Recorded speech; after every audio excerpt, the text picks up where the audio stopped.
다 같이 한 목소리로 합독하도록 하겠습니다.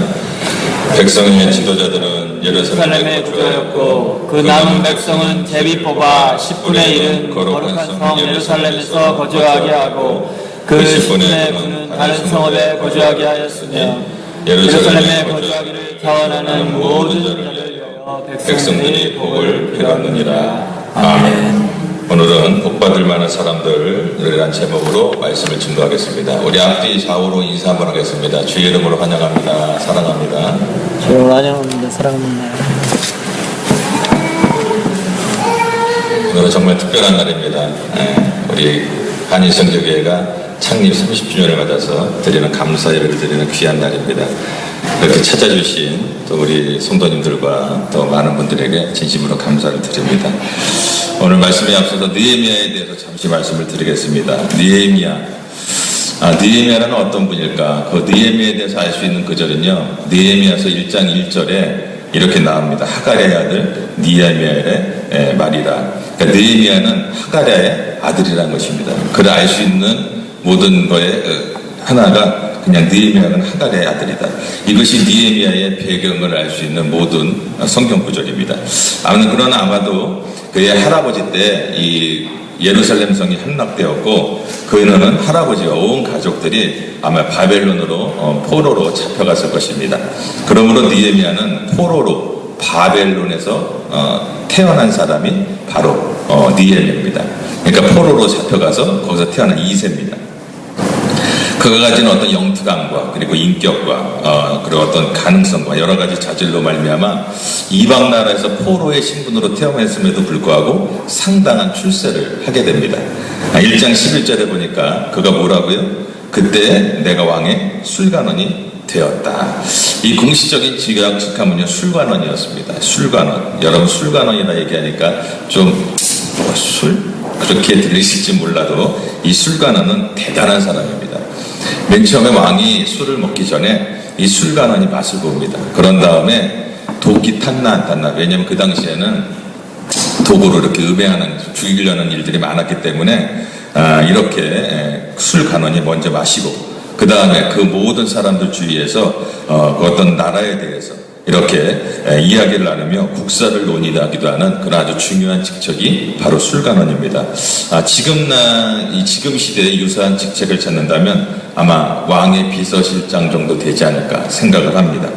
그런 그에게 먼 조국의 고국 소식이 들려옵니다. 고국을 방문한 하나네라는 자에게 조국의 근황을 물었는데 조국의 성이 많이 회파되었고 백성들이 너무 어렵게 산다라는 얘기를 듣고 그는 금식하며 기도합니다. 하나님, 나의 조국을 재건하게 하옵소서. 기도하면서 하나님의 때를 기다린 느헤미야는 왕으로부터 조국으로 돌아가서 성을 재건하라는 그런 허락을 받습니다. 이 일은 상당히 위험한 일이었습니다. 왕의 수발을 드는 신하가요, 감히 왕에게 얘기하는 것도 그렇지만 얼굴에 수색이 있으면 안 돼요. 얼굴에 어둠이 있으면 안 됩니다. 그런데 느헤미야가 조국의 성이 무너졌다는 소리를 듣고 얼굴에 수색이 가득했습니다. 그러자 왕이 너 얼굴이 이렇게 수색이 가득하냐, 이 말은 잘못하면 너 죽고 싶니 이겁니다. 잘못하면. 왜냐하면 왕을 받드는 사람은 얼굴이 항상 밝아야 됩니다. 얼굴이 수색이 있다는 것은 그 직책을 박탈당할 수도 있고 죽음을 당할 수 있는 그런 일입니다. 그런데 참 이게 기도했더니 그 왕이 굉장히 부드럽게 너 얼굴이 왜 이렇게 안 좋니? 그러면서 무엇 때문에 그러냐고 묻습니다. 그럴 때 느헤미야는 그동안에 한 4개월 동안 조국에 대해서 마음을 풀고 있다가 왕에게 거침없이 자기의 마음에 있는 걸 쏟아냅니다. 사실은 우리 내 조국의 성벽이 이렇게 무너져서 이렇게 힘들고 어려운 가정에 있습니다. 왕이시여, 나의 조국으로 돌아가서 성벽을 재건할 수 있도록 왕께서 허락하여 주시옵소서라고 말합니다. 그러자 이야기를 듣고 왕이 허락을 합니다. 그래, 가서 그럼 그렇게 조국을 재건하는데 네가 갔다 와라. 그러면서 백향목도 주고 성을 건축할 수 있는 나무도 주고, 그리고 어떻게 했냐면 그가 가는데 어려움이 있을까봐 군대까지 동원해서 그를 보호해주면서 그를 내보냈던 것입니다. 그런데 하나님 나라를 위해서 죽고자 했더니 정말 더 채워짐의 역사가 일어나는 것을 느헤미야를 통해서 우리가 보게 됩니다. 느헤미야가 도착하자 하나님께서 허락하셨죠. 그리고 왕의 어떤 호의를 받고 가죠. 그런데 예루살렘 성의 제거를 못마땅하게 생각하는 어떤 사람들이 있었습니다. 그들이 비웃고 방해 공작이 시작됩니다. 느헤미야서 1장 10절에 보면 산발락과 호론 사람 산발락과 종되었던 암몬 사람 도비아가 이스라엘 자손이 흥황케 하려는 사람이 왔다함을 듣고 심히 근심했다. 그러면서 그들이 방해 공작을 시작합니다. 하나님 나라의 일을 하다 보면요, 하나님께서 허락하심에도 불구하고 참 여러 가지 장애물이 나타날 수도 있습니다. 순탄하지 못하고 어려움이 올 수도 있습니다. 그러나 우리는 절대로 포기해서는 안 되는 것입니다. 즉, 큰 일을 시작하려면 우리가 어떠한 장애물도 극복할 줄 알아야 되는 것입니다.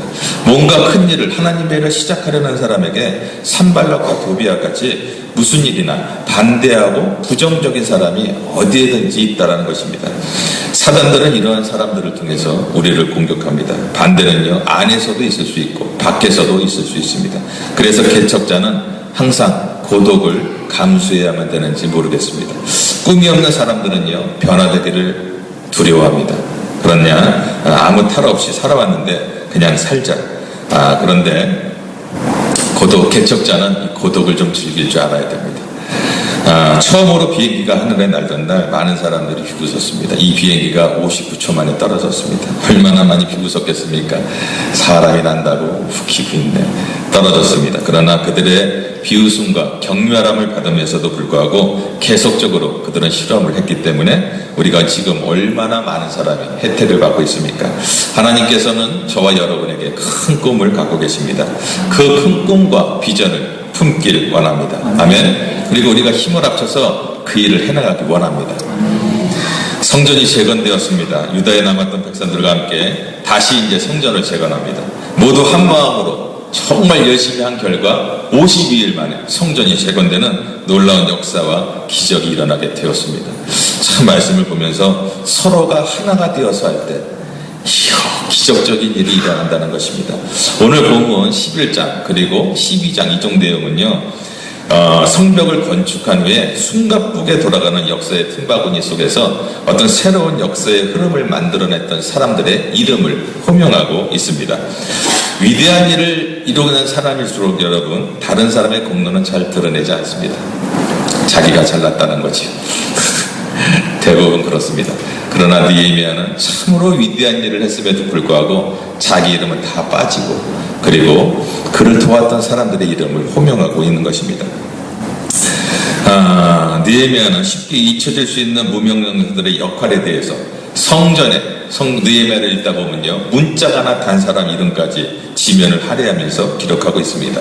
이것은 어떤 느헤미야의 어떤 한 개인의 의도라는 것이보다는 인간의 역사 속에서 잊혀져 갈 수 있는 수많은 사람들, 그러나 하나님의 관점에서는 분명히 포착되고 잊지 않으시려는 그 하나님의 공평하시고 실수가 없으신 하나님의 의도에 따라 이렇게 이 사람 한 명 한 명이 쓰여지지 않았나 또한 생각을 해봅니다. 특별히 느헤미야가 무명용사의 이름을 역할을 클로즈업시켜서 새로운 역사를 만드는 데 큰 힘이 되었다라고 기록한 것을 볼 때 비록 우리는 작지만 하나님께서 우리도 크게 쓰임을 받을 수 있겠다라는 희망과 소망을 갖습니다. 아멘. 네, 바로 이것이 느헤미야의 말씀을 묵상하는 중요한 요건인 것입니다. 하나님 나라를 만들어가는 그리스도인들은 그럼 어떻게 해야 되는가? 이스라엘 무명용사들의 어떤 그 삶의 원리를 찾아서 그들을 통해서 그리스도인들이 어떻게 살아야 되겠는가라는 것을 좀 알아보겠습니다. 첫째, 이스라엘 백성의 무명용사들은 하나님의 역사 앞에 자원하는 마음으로 어떤 자기 삶을 헌신했습니다. 여러분이 알다시피 이 예루살렘 성은요, 아주 폐허가 되었습니다. 느헤미야 7장 4절에 그 성은 광대하고 거민은 희소하여 가옥을 오히려 건축하지 못하였다. 예루살렘 성은요, 참으로 화려했던 어떤 그런 도시로서 다윗을 거쳐서 솔로몬에 이르기까지 문명과 문화가 발달해서 모든 사람들이 거기에 살고 싶어 했습니다. 엄청나게 발달하고 엄청나게 아름다운 도시가 바로 예루살렘 성이었습니다. 건축물을 자랑하던 그런 곳이었죠. 이 세상의 어떠한 화려함도 솔로몬이 누렸던 어떤 그런 화려함보다도 있을 수가 없었습니다. 모든 사람들이 거하기를 원했고 누리기를 원했고 흠모했던 성이 바로 예루살렘. 그러나 예루살렘의 그 어떤 영광과 영화는 바벨론의 침략으로 무너지게 됩니다. 70년간의 포로 생활부터 시작해서 느헤미야가 성을 건축하기까지 160년간을 폐허로 놔뒀습니다. 여러분 집 한 1년만 놔둬보세요. 어떻게 되겠습니까? 사람이 1년만 들어가지 않아도요 폐허처럼 돼요. 2, 3년 지나면 폐허됩니다. 160년이나 그랬다는 것입니다. 성에 머물기를 원했던 사람들은요 치워야 될 어떤 쓰레기와 잔혹한 자네들 때문에 시 외곽터에서 삶의 터전을 잡고 살아갔습니다. 그러나 성을 포기할 수는 없었습니다. 하나님이 약속했던 성이었기 때문에 성을 포기할 수는 없었습니다. 하나님께서 축복하기로 하셨고 이스라엘 백성으로부터 제사장의 나라요 왕같은 족속으로 삼겠다 하셨고 메시아를 보내서 전 세계를 통치하시겠다고 약속하셨기에 그들은 그 성전을 포기할 수가 없었던 것입니다. 문제는요 근데 포기는 하지 않았지만 그들이 바깥에서 살았다는 것입니다. 문제는 성을 건축했더니요 성에 거할 사람이 없었다는 것이 오늘 11장 12장 이런 내용입니다. 성에 거한다는 것은 적들이 쳐들어올 때 제일 먼저 공격의 대상이 누가 되지요? 성 안에 있는 사람들. 네, 그리고 기본적인 생활을 포기하고 제가 좀 전에 말씀드렸지만 성 외벽은 건축되었는데 성 안쪽은 아직 안 되었습니다. 그러려면 그 안에 치워야 될 게 얼마나 많겠습니까? 참 어려운 것들이 많은 거예요. 그럼 황무지를 개척하는 일에 헌신해야 되기 때문에 많은 사람들이 없었던 것입니다. 1절에 보면요 두목들이 거기에 거렸다고 했는데 이 성에 거하는 조건으로 상여금이 주어졌습니다. 거기에 머물면 돈을 주는 거예요. 그래서 두목들이 거기 머뭅니다. 그러나 이것만으로는 어림없었어요. 그래서 제비를 뽑습니다. 성 외곽에 있는 사람들에게 제비를 뽑아서 10분의 1은 그 성 안에 살게 하는 것입니다. 뽑혔던 사람은 어떻게 할까요? 재수가 없으려니까. 재수가 없으려니까. 안 뽑혔던 사람들 달리기다. 죽도록 고생할 뻔했네. 아마 그렇게 얘기할 수도 있겠죠. 그러나 오늘 제가 주목하고 싶은 사람들은 이 사람들이 아닙니다. 나머지 10분의 9에서 제비 뽑히지 않고 부유하고 성매각에서 사치스럽게 잘 살고 있던 사람들 중에 놀라운 변화가 일어났습니다. 자원하는 마음이 가진 사람들이 생겨난 것입니다. 자원하는 마음이라는 내적으로 하나님의 말씀을 듣고 성령으로 변화가 일어난 사람, 성령의 감동을 받은 사람들이 나타났다는 것입니다. 아쉬울 것 없이 편안한 생활을 할 수 있고 제비에도 뽑히지 않았으니 건설되는 예루살렘 성만 그냥 바라보면 되는 사람들에게 이러한 마음이 생겼습니다. 저 성은 어떤 성인가? 저 성은 하나님의 약속하신 성전이 아닌가? 하나님의 약속이 머문 그 땅이 아니었던가? 성경 외곽에서 그냥 편안하게 사는 것보다 힘들고 어렵고 수고스럽다 할지라도 내가 이웃과 내 후손들에게 물려줄 영적 유산을 쌓아야 하지 않겠는가? 하나님의 언약을 우리의 꿈과 비전으로 만들어야 되지 않겠는가? 지금 우리끼리 사는 것보다 저 속에 들어가서 약속의 그 믿음의 유업을 세워가는 것이 더 소중하지 않겠는가? 불같이 뜨거운 마음이 일어납니다. 하나님의 말씀을 들었던 데 중에서 마음이 견딜 수가 없어서 안락한 삶을 포기하고 예루살렘 성 안으로 이주하겠다고 성경은 말합니다. 느헤미야는 이렇게 지원하는 자들, 안락함과 기득권을 포기하고 무너진 조국을 위해서 자기 삶을 던지는 이들이야말로 진정 복 있는 사람들이라 말하고 있습니다. 이들이 있었기에 예루살렘 성을 다시 건축할 수 있었고 후손들에게 신앙의 아름다운 유산을 물려줄 수 있었으며 이스라엘 역사는 새롭게 기록될 수 있었다라고 성경은 말합니다. 저는 오늘 이 시간에 여기 있는 모든 분들에게 진심으로 감사를 드립니다. 한인선교교회가 그동안에 많은 어려움이 있었지만 지금까지 한인선교교회에 있기까지 여러분들의 헌신이 있었다고 저는 생각을 합니다. 제가 이름 한 분 한 분 이름을 호명하지 않더라도 그동안의 교회를 지켜주신 장로님, 그리고 안수 집사님, 그리고 권사님, 또 집사님, 성도님들, 그리고 편안함을 버리시고 작은 교회에 오셔서 같이 힘을 합해주신 새가족 여러분, 그리고 어쩔 수 없는 상황에서 비록 몸은 떠나 있었지만 늘 고향 조국 한인 선교교회를 성격해 주시고 오늘 잊지 않고 찾아와서 축복해 주신 성도님 여러분들, 여러분들이 있기에 저는 행복합니다. 그리고 하나님께서도 행복해 하실 것입니다. 오늘 말씀처럼 하나님께서 그분들의 이름을 하나님의 역사책에 기록해 주시리라 믿습니다. 그리고 한 분 한 분 주님께서 축복해 주셔서 반드시 그분들의 헌신과 기도에 응답해 주시리라 저는 믿습니다. 둘째, 이스라엘 공동체는 또 다른 차원의 분명히 용사들이 있었는데 이들은 성전의 일을 맡아 섬겼습니다. 11장 10절에서 12절에 보면 이들이 성전 안에 어떤 사역에 헌신했던 것을 볼 수가 있습니다. 여러분 말씀을 보시면 사독을 아시죠? 이 사람은 다윗과 솔로몬 때 제사장을 말합니다. 그리고 스라야는 잡혀가기 전에 제사장인데 그 자손들, 그 후손들이 새 역사관을 가지고 해야 될 수많은 일들 중에서 성전의 예배에 어떤 돕는 일에 헌신하며 봉사했습니다. 왜냐하면 수많은 일이 있지만 가장 중요한 일이 성전에서 봉사하는 게 헌신하는 게 가장 중요한 것이라는 것을 알았기 때문에 그랬습니다. 새 역사관이란 이스라엘 역사가 패망할 이후에 그 이후에 대한 이해와 해석을 말합니다. 이스라엘 백성들이 하나님과의 만나는 어떤 예배가 실패하기 시작할 때부터 언약이 흔들리기 시작했습니다. 그리고 언약이 흔들리기 시작할 때부터 자기의 쾌락과 이익을 쫓기 시작했고 윤리와 도덕은 무너지고 공동체가 파괴돼서 그래서 서서히 나라가 멸망하기까지 이르렀다는 것을 깨달았던 것입니다. 그래서 그들은 예배를 회복하기 위해서 부단하게 노력을 했던 것입니다. 느헤미야 8장에 보면 이제 성전 외박을 건축한 다음에 이스라엘 백성들이 한 것이 예배를 살리는 것이었습니다. 말씀을 살리는 것이었습니다. 그래서 오늘 8장 1절에 보면 느헤미야 8장 1절에 보면 사람들이 에스라에게 모세의 율법책을 가져와서 좀 읽어달라. 하나님의 말씀을 읽어야겠다. 이제 성전 회복이 건축되었지만 우리의 심령이 회복되어야겠다고 말하고 있습니다. 수문에서 워러게이트에서 놀라운 부흥이 일어났습니다. 이것은 한마디로 말씀의 부흥인 것입니다. 이제 하나님의 성전을 재건하면서 자기들이 잘못된 것을 깨닫자 이들은 예배가 살아야 된다. 하나님의 말씀이 있어야겠다라는 그 열망으로 에스라에게 말씀을 요청했고 그리고 하나님의 말씀을 듣습니다.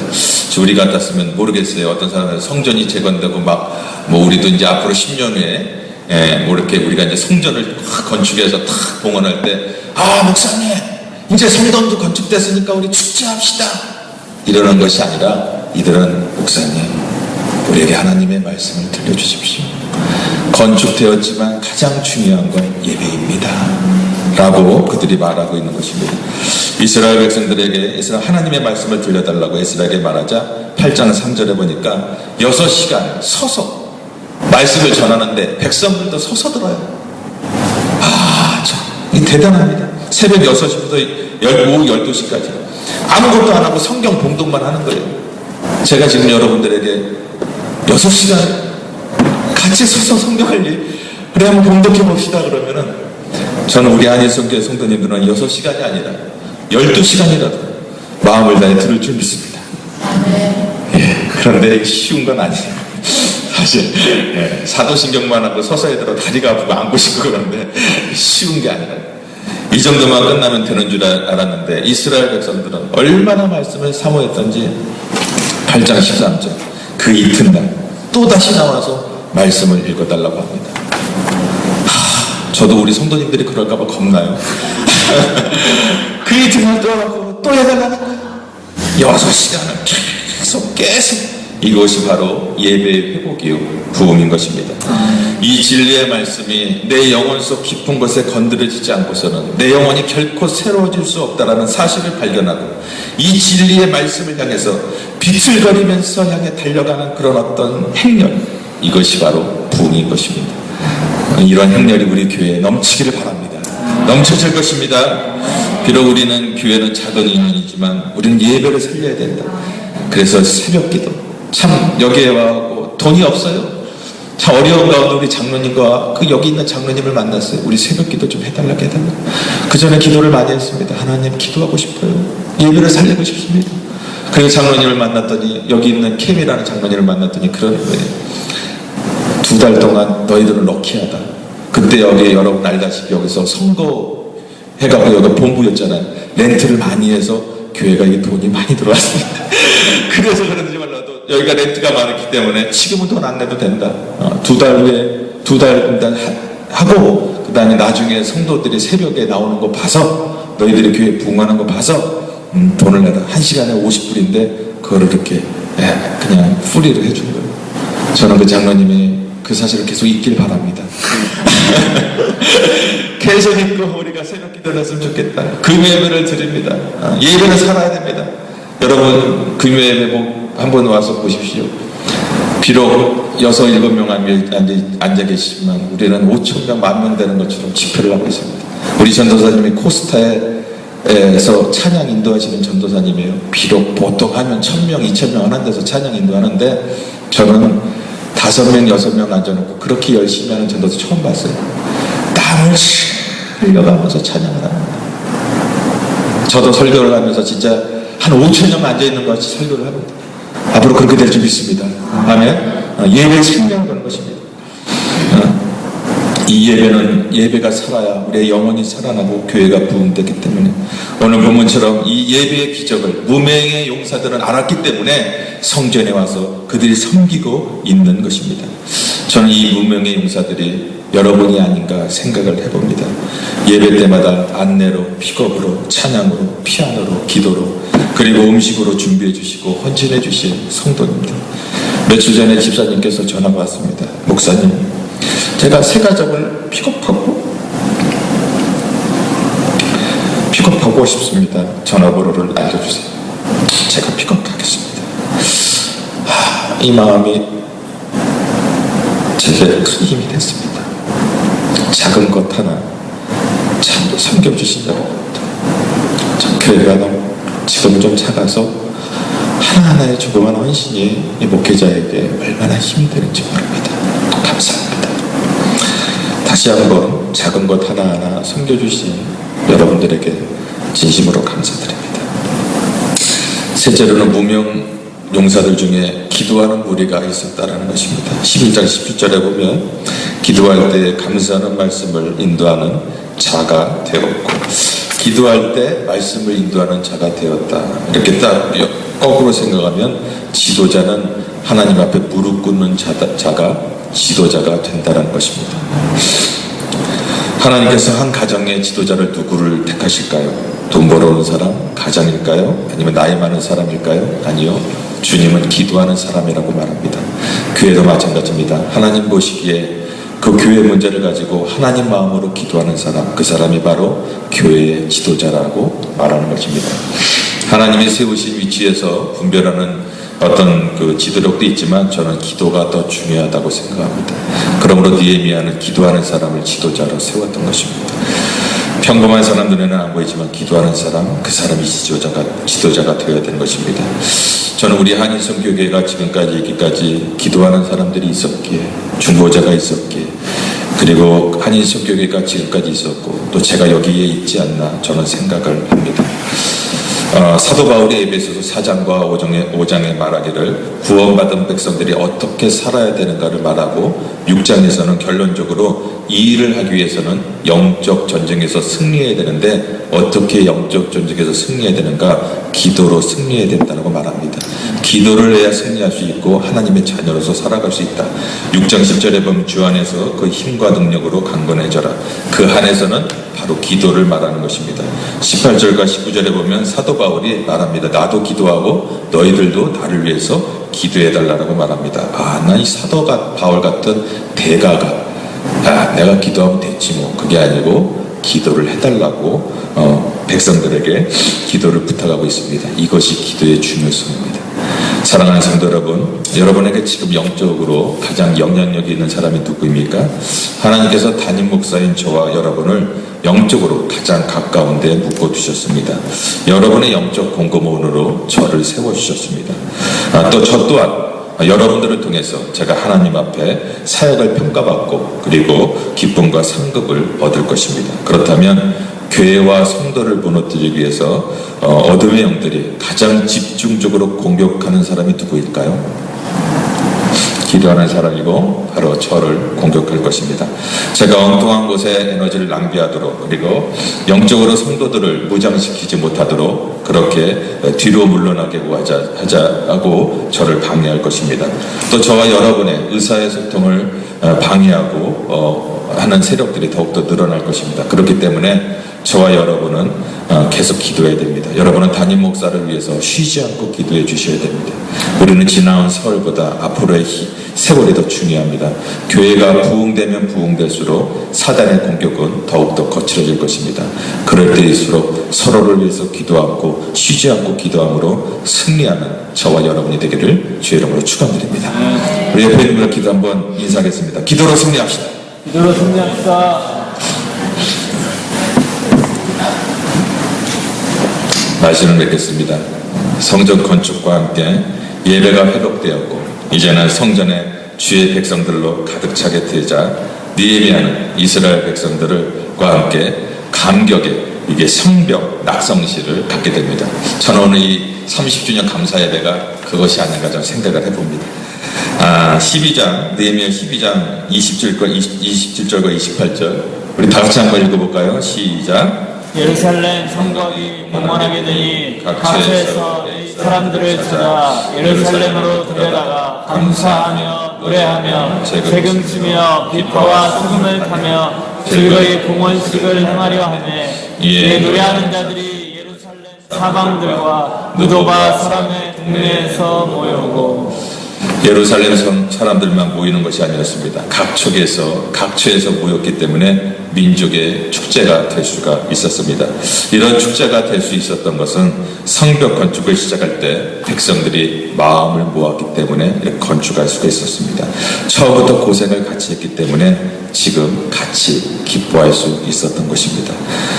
다시 말씀으로 돌아가서 12장 31절에 한번 읽겠습니다. 시작. 이에 내가 유다의 백성들로 성 위에 오르게 하고 또 감사 찬송하는 자의 큰 무리를 두 때로 나누어 성 위로 한 대를 지어가게 하는데 한때는 우편으로 본문을 향하게 하니. 왜 성 위로 지나가게 했을까? 느헤미야 4장 3절에 보면 암몬 사람 도비야가요 뭐라고 얘기했죠? 조금 전에 제가 설교 처음 시작할 때 뭐라고 얘기했죠? 산발락과 도비야가 비웃고 조롱하고 그리고 그가 여호가 올라가도 무너지리라 비웃었습니다. 그러자 느헤미야가 이제 성전을 건축하고 그 안에까지 모든 백성들이 다 들어오자 성전 위에 올라가서 그 길을 걸어가라고 말하고 있습니다. 상상을 해보십시오. 얼마나 감사하겠습니까? 하나님의 이름이 여호와의 이름이 비웃었던 자들을 향해서 나아가고 있는 것입니다. 너희들이 그렇게 조롱했던 성읍을 바라. 너희들이 여호가 올라가도 무너지리라고 했던 그 성읍을 바라. 우리 하나님께서 하시면 이렇게 된다라는 것을 보여주면서 승리의 깃발을 들고 지금 걸어가고 있는 것입니다. 이 모습이 앞으로 저희 한인선교회에 있을 모습이라 저는 믿습니다. 내년에는 더 많은 백성들이 원근각처 동서남북에서 모여들어서 하나님의 이름을 찬양하며 그동안 우리를 조롱했던 사단의 세력들, 어둠의 세력들 앞에 한인선교회가 다시 세워짐을 선포하며 우리가 빼앗겼던 모든 땅들을 다시 회복하게 될 줄 믿습니다. 힘을 합칩시다. 아멘. 주님께서는 할 수 있습니다. 아멘. 기도하겠습니다. 좋으신 아버지 감사합니다. 지난 30년 동안 은혜 가운데 지켜주시고 다시 한번 성전을 재건하게 하시니 감사합니다. 주님의 은혜에 감사해서 우리가 이곳에서 다시 한번 예배를 회복하고 주의 백성들이 한마음 한뜻으로 달려나갈 것입니다. 그러할 때 하나님 정말 우리들에게 은혜와 자비와 긍휼을 베풀어 주셔서 아버지께서 맡긴 사명 잘 감당하게 하사 내년 31주년에는 이 성전이 꽉 차고 넘쳐 하나님께 영광 돌리며 정말 성교의 사명을 앞으로 잘 감당하는 귀한 교회로 성장할 수 있도록 축복하여 주시옵소서. 주님의 은혜 감사해서 주의 백성들이 정성을 다해 예물을 올립니다. 마음과 뜻과 정성을 다해서 드리는 예물이오니 주님 기뻐 받아주시고 쓰이는 곳마다 죽은 영혼들이 소스라쳐 일어나게 하시고 드리는 손길 주님께서 축복해 주셔서 드리고 드릴 때마다 남고 풍성하고 넘치는 그런 귀한 은혜와 역사가 있게 하여 주시옵소서. 감사드리며 예수님의 이름으로 기도드렸습니다. 이제는 우리를 억만 죄악에서 십자가에서 피 흘려 우리를 구원해 주신 예수 그리스도의 은혜와 지난 30년 늘 한결같은 사랑으로 이끌어 주셔서 지금까지 인도하신 하나님의 극진하신 사랑과 성령의 교통감화 감동 충만하신 하나님의 성전을 늘 사모하며 이 성전의 재건을 위해서 늘 헌신하며 봉사하며 다짐하며 나아가는 주의 백성들 머리 위에 교회 위에 이제부터 영원토록 함께 있을지어다.